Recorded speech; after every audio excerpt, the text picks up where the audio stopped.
Bismillahirrahmanirrahim. Assalamualaikum warahmatullahi wabarakatuh. Halo anak-anakku semua, kita hari ini akan belajar tentang trigonometri dari awal hingga akhir ya, sebagai bekal untuk memasuki materi kelas 12 peminatan ya. Yuk kita awali dengan basmalah bersama-sama bagi yang beragama Islam.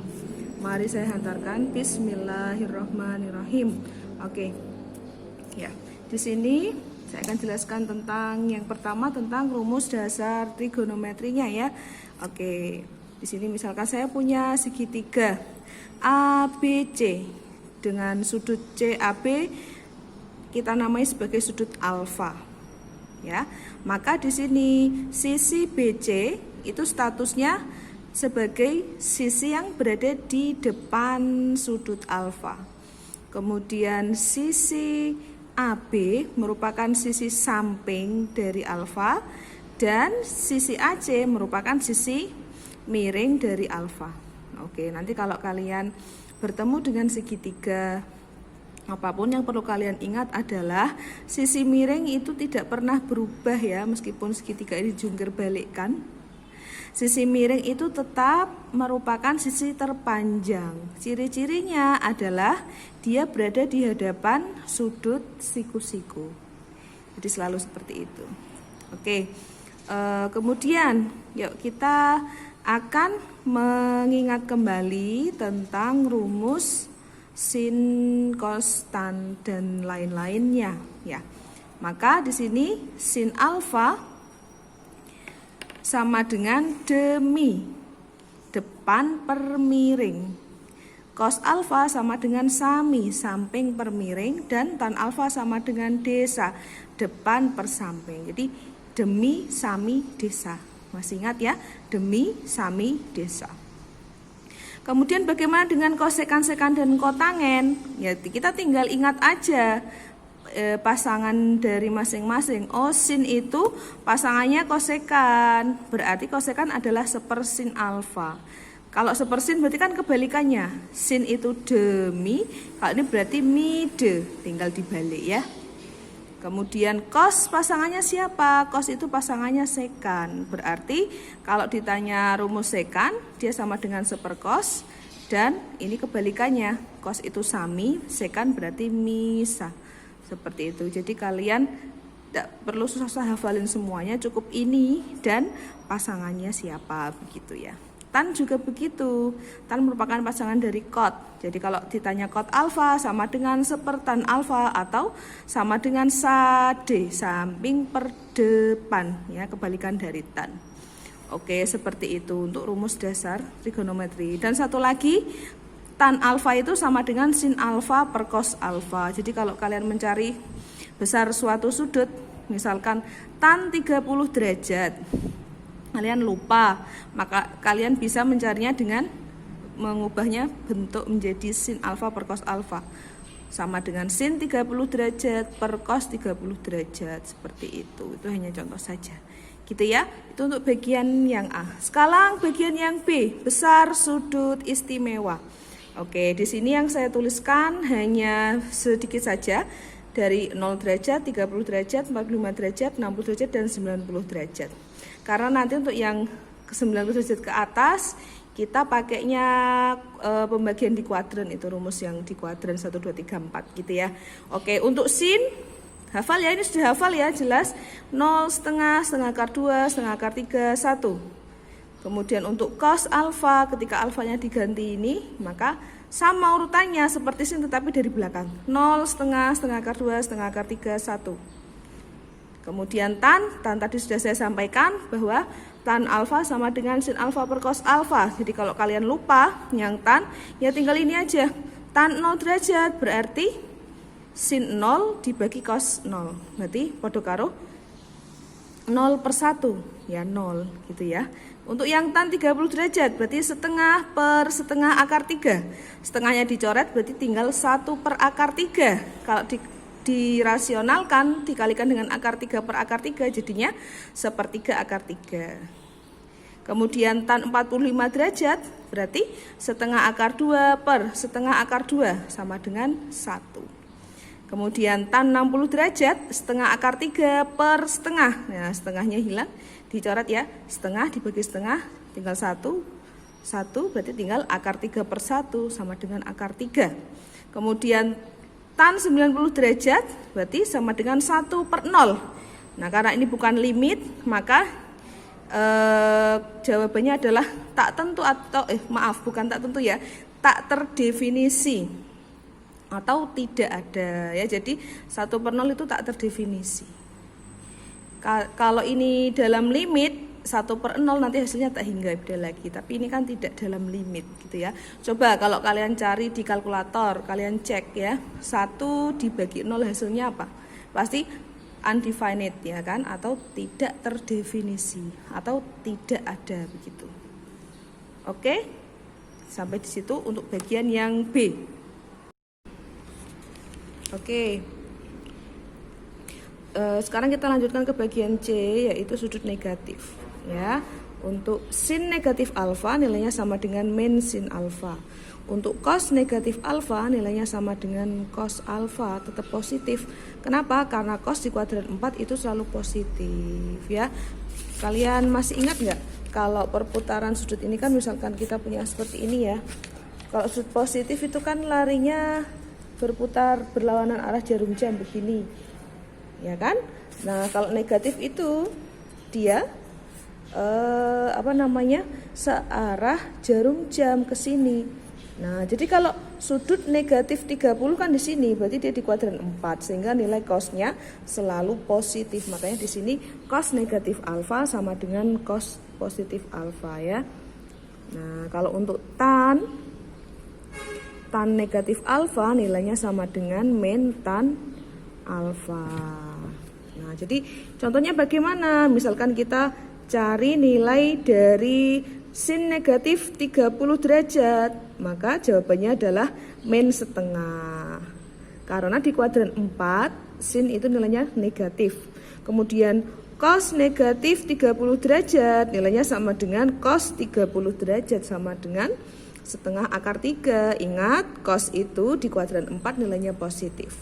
Kemudian untuk tan negatif 30 derajat, maka sama dengan negatif tan 30 derajat sama dengan negatif sepertiga akar 3. Gitu ya.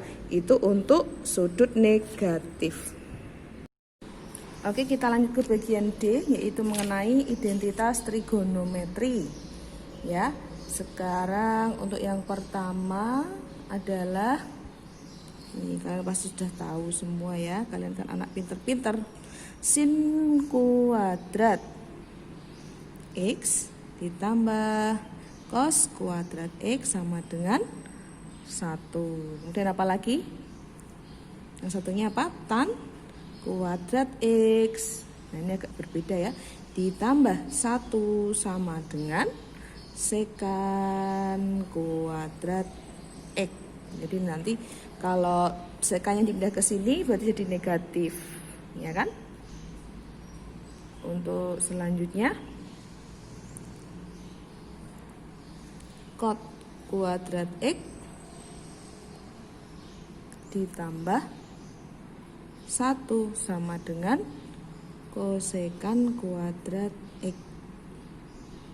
Oke, ini 3 rumus dasar yang biasanya nanti kita juga kepake ya, entah di limit atau di turunan trigonometri. Ketika kita perlu mengubah bentuk, maka kalian harus tahu tentang identitas trigonometri itu apa saja yang bisa kita gunakan. Oke, untuk selanjutnya kita akan mengingat tentang pembagian kuadran itu ya. Di kuadran ini namanya kuadran 1,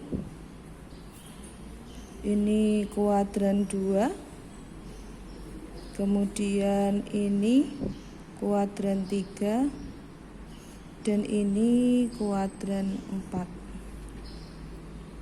Mulai di sini adalah 0 derajat, kemudian di sini 90 derajat, 180 derajat, 200 270 derajat, kembali ke sini 360 derajat. Jadi kalau perputarannya berlawanan arah jarum jam, dia sudut positif, tapi kalau searah jarum jam ke sini itu justru malah negatif. Makanya tadi cos negatif alfa sama dengan cos alfa, karena kan dia ke bawah, dimana kuadran 4 itu cos nilainya positif. Nah, di sini siapa yang positif di kuadran 1? Yang positif di kuadran 1 adalah semuanya ya. Semua. Ya kan? Kemudian kalau yang di kuadran 2 sin. Sin dan pasangannya ya, sin dan kosekan. Karena kosekan itu kan seper sin. Semua sin, di sini tan dan pasangannya di sini cos ya. Biasanya kalau saya menggunakan jembatan keledai, semua sindikat tangannya kosong. Semua sindikat tangannya kosong. Nah, itu untuk mengingat siapa yang positif di kuadran berapa. Nah, kita lanjutkan ya. Kalau di kuadran 1 berarti itu antara sudut 0 sampai 90 derajat. Kuadran 2 90 sampai 180 derajat. Kuadran 3 antara 180 sampai 270 derajat. Dan kuadran 4 antara 270 sampai 360 derajat.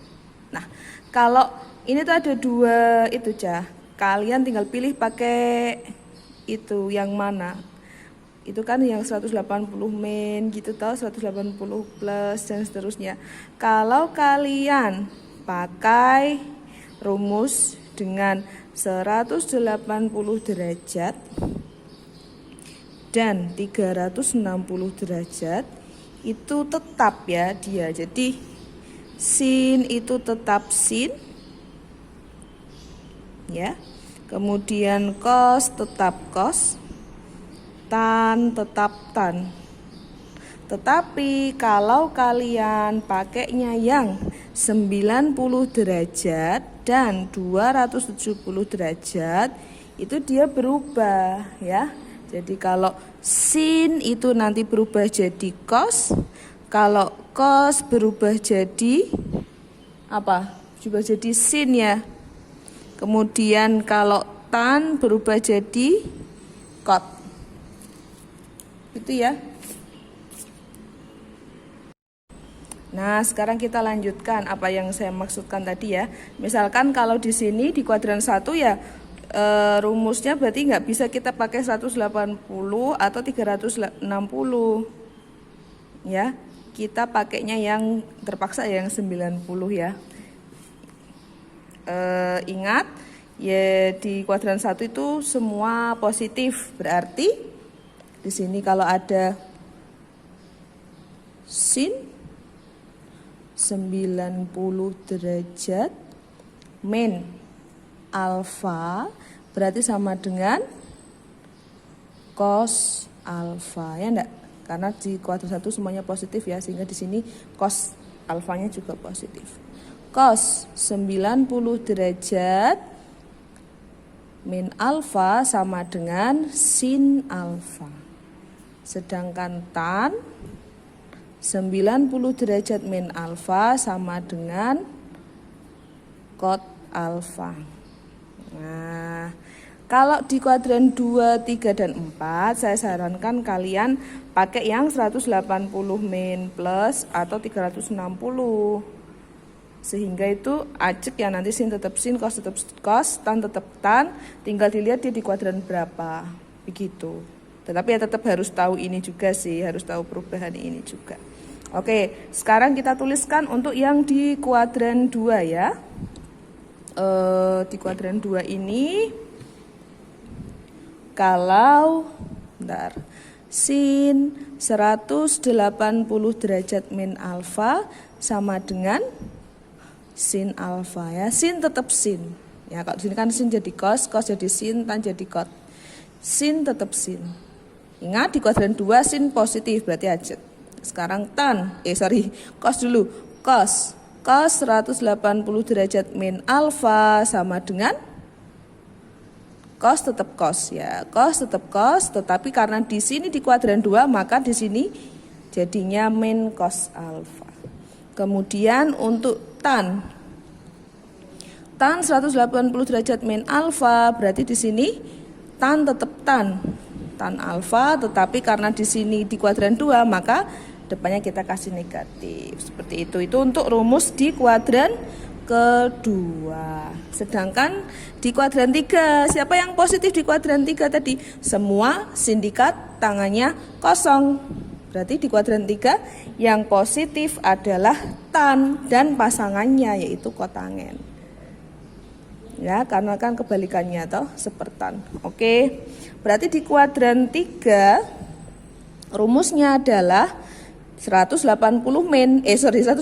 plus ya kan, karena dia kan 180 ke sini toh. Oke, berarti di sini kita tuliskan bahwa sin 180 derajat plus alfa sama dengan sin tetap sin alfa. Tetapi karena di kuadran 3 maka sinnya negatif.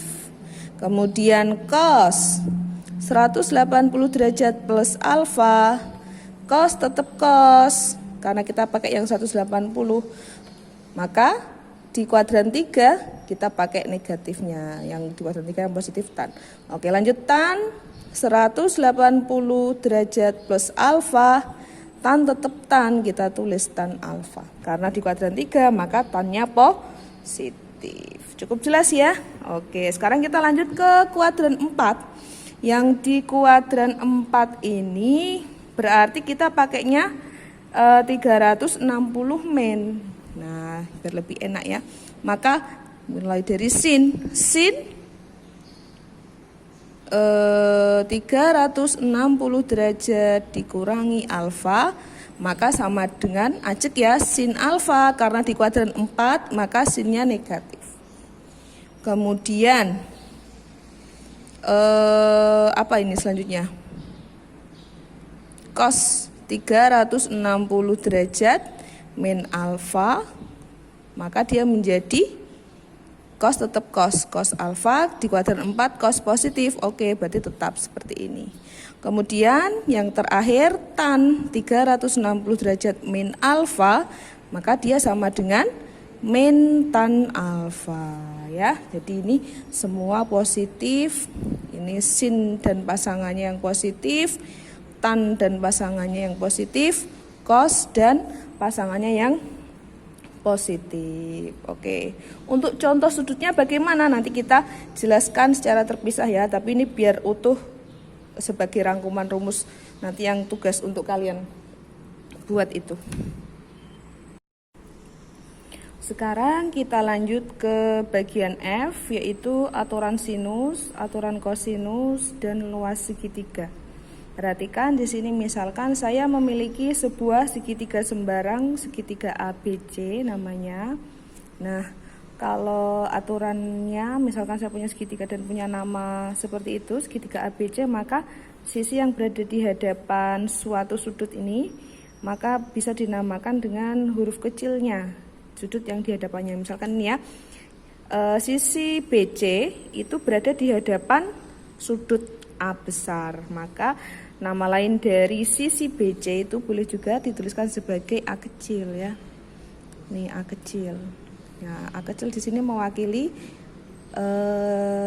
ruas garis BC. Jadi ingat ya, aturan penamaan ruas garis itu kalau dua huruf itu pakainya huruf besar. Berarti ini kan ruas garis BC.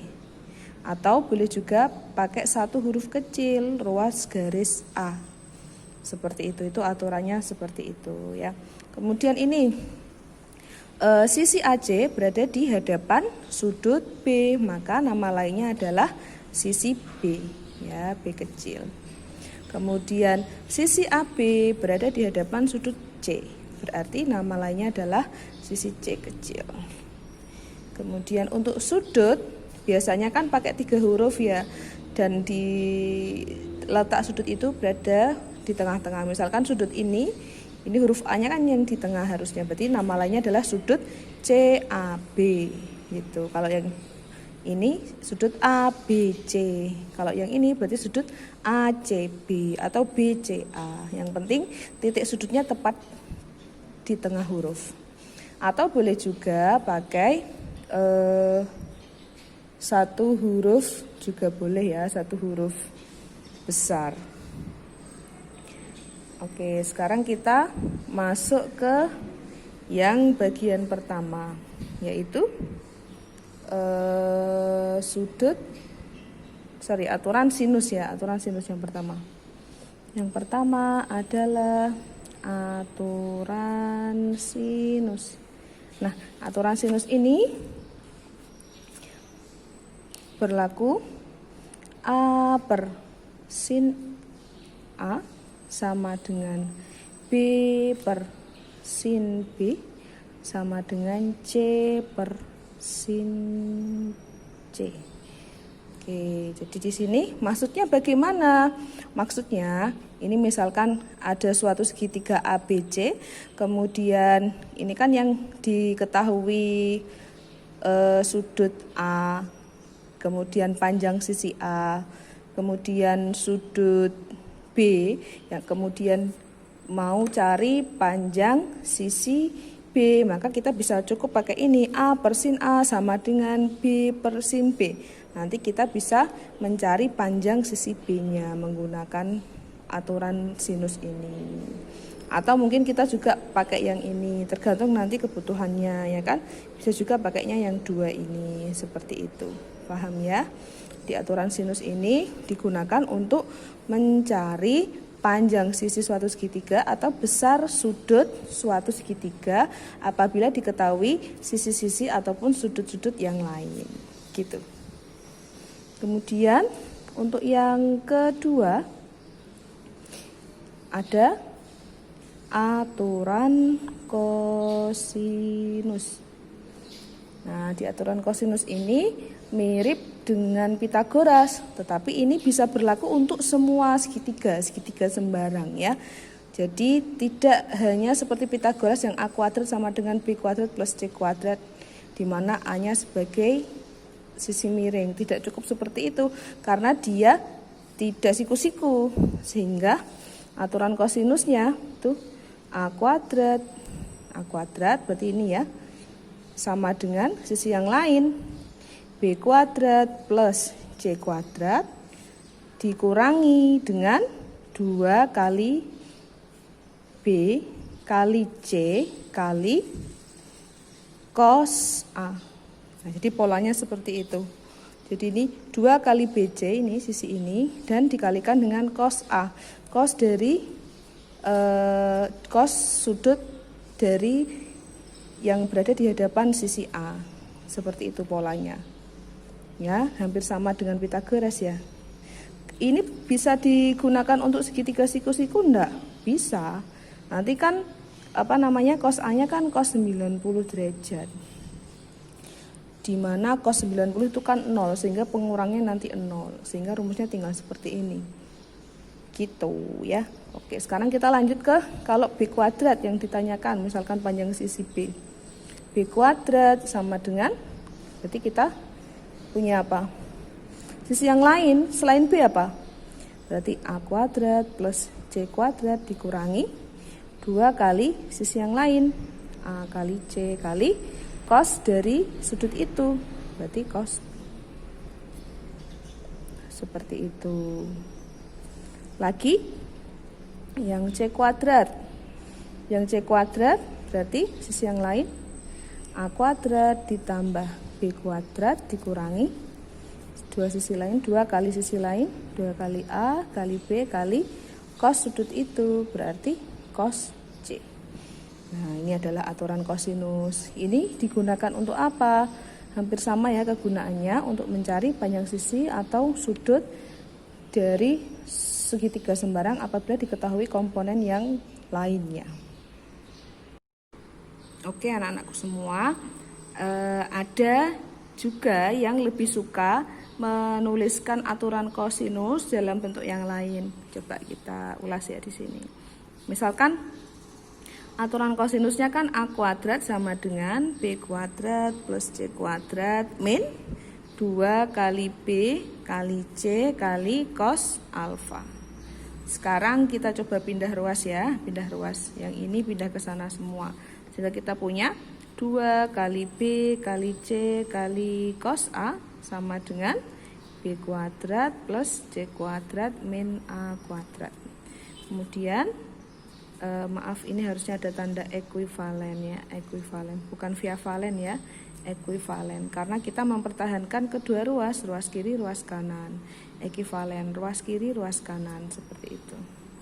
Oke, ekuivalen dengan, nah sekarang perhatikan, di sini berarti kalau kita mau cari sudutnya, to the point cari sudutnya, berarti kita tulis cos A sama dengan, berarti ini 2BC-nya pindah ruas, karena ini tadinya perkalian, pindah ruas menjadi pembagi. Berarti kita punya B kuadrat plus C kuadrat min A kuadrat per 2BC. Nah, jadi ada yang lebih suka bentuk seperti ini. Ya, ada yang lebih suka bentuk yang seperti ini. Mungkin lebih enak untuk langsung kalau yang ditanyakan adalah sudut suatu segitiga gitu. Kita coba tuliskan di sini ya. Oke. Kita langsung aja tuliskan di sini ya. Atau boleh juga kita pakai bentuk, misalkan kalau yang dicari itu sudut, misalkan dari gambar ini langsung yang ditanyakan sudut A, berarti lebih enak pakai bentuk yang itu tadi ya. Berarti kita tuliskan cos A sama dengan B kuadrat plus C kuadrat min. Jadi minnya ini sudutnya dia, min A kuadrat per 2 kali ini BC. Berarti kalau cos B tinggal mengikuti saja polanya, hampir sama. Cos B berarti sudut yang lain A kuadrat plus C kuadrat min B kuadrat per 2 kali A kali C, begitu. Berarti rumus yang ketiga, cos C sama dengan, selain huruf C, berarti A kuadrat dulu ya harusnya ya, A kuadrat, aduh jadi elik, A kuadrat plus B kuadrat min C kuadrat per 2 kali A kali B. Nah seperti ini. Jadi boleh ya kita pakai bentuk yang seperti ini atau seperti ini, tergantung kebutuhan. Kita lanjutkan untuk rumus luas segitiga. Nah, rumus luas segitiga itu ada banyak ya. Yang pertama itu ada yang paling sering kalian pelajari ini ya. Luas segitiga sama dengan setengah kali alas kali tinggi. Nah, ini kan kalian tahu ini ya, udah tahu ini dari SD atau dari TK atau dari playgroup atau dari toddler atau dari lahir. Luas segitiga sama dengan setengah kali alas kali tinggi. Nah ini misalkan kalau bentuknya siku-siku itu mudah ya. Jadi ini alasnya, ini tingginya ya kan. Tinggi itu kan harus tegak lurus dengan alas. Kalau segitiganya bentuknya misalkan seperti ini, berarti ini alas, tingginya berarti kan yang ini harus tegak lurus. Kalau misalkan bentuknya tumpul, segitiga tumpul, begini, oke, maka tingginya di sini. Nah, ini alas, ini tingginya di sini. Gitu kan? Udah tahu semua ya? Oke, bagaimana kalau yang diketahui itu bukan itu? Misalkan yang diketahui di sini adalah dua sisi dan sudut yang diapit oleh kedua sisi itu. Contohnya misalkan saya punya segitiga sembarang ini seperti ini. Kemudian ini adalah A, B, C. Kemudian yang diketahui itu ini, Cah. Yang diketahui besarnya itu ini. sisi B dan sisi C, dan sudut A. Jadi yang diketahui dua sisi dan sudut yang diapit oleh dua sisi itu. Maka kita bisa menggunakan rumus luas segitiga yang bentuknya seperti ini. Luas segitiga sama dengan setengah kali panjang dua sisi yang diketahui B kali C kali sinus sudut yang diapit oleh dua sisi itu. Berarti karena di sini sisinya B dan C, berarti sudut yang diapit dua sisi B C adalah sudut A.